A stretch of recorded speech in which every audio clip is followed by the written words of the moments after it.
Christchurch, AFP, New Zealanders are gathering to thump chests, stomp feet and stick out their tongues, staging impromptu performances of the haka war dance to show solidarity with the Muslim community shattered by the mass shooting in Christchurch.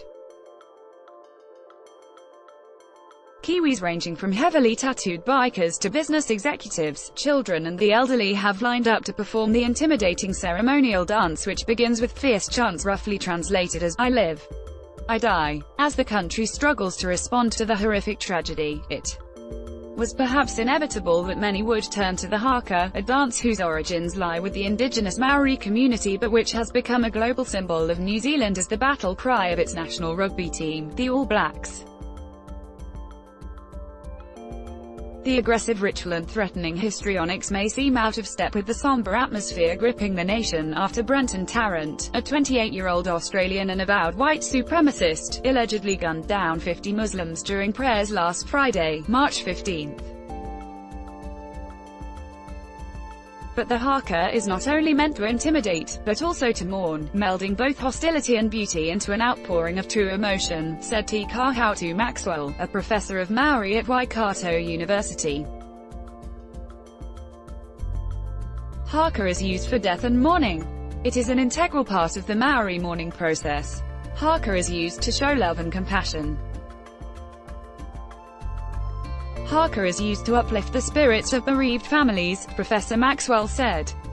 With their eyes bulging while bellowing out the ritual's loud rallying cries, tattooed members of one of New Zealand's biggest criminal biker gangs joined with local children to channel that emotion through a haka for relatives of the dead gathered near Christchurch Hospital this week. God's gift. Other haka performances have burst forth across Christchurch and elsewhere in the country as well as in Australia, where large communities of New Zealanders live.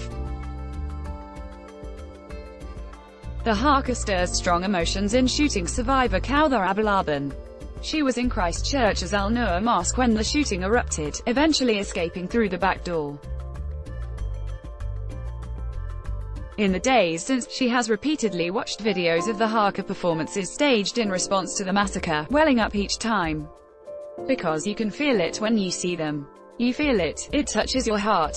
Every time I see it I cry, it means too much," she said. According to Maori legend, the haka originated at the beginning of time as a gift from Tanarori, the son of Tamanuira, the sun god. Just as heat haze shimmers on a hot summer's day, in the haka all parts of the body shake from the crown to the soles of one's feet. Professor Maxwell said, describing the intended meaning behind the dance's movements. Muslisa Tumahai, who heads the Ngaitahu, the main Maori iwi, or tribe, on New Zealand's South Island, said it was a natural reaction by Kiwis looking to show support for their Muslim neighbours. No matter how angry or scared we are feeling at the moment, we must come together as one strong community to show care and compassion for those who made Aotearoa their home and who have now lost precious loved ones, she said. Aotearoa, or Land of the Long White Cloud, is the Maori name for New Zealand. "We have been invaded." In a further show of solidarity, the New Zealand government invited a Muslim imam to intone the Quranic Bismillah in praise of Allah at the opening of the parliamentary session on Tuesday, March 19.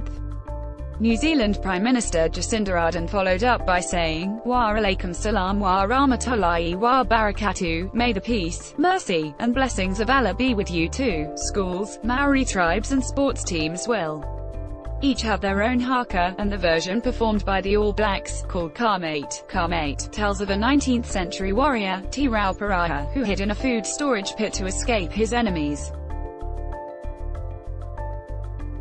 The opening life and death chant reflects Te Rauparaha pondering his fate. Professor Maxwell said the haka reflected the overwhelming sadness following the massacre, as Kiwis grapple with the fact we have been invaded and this terrible act has been committed on our shores. Professor Maxwell added that as Muslim victims came under fire last week, you can imagine they were thinking, "Am I going to live? Am I going to die?"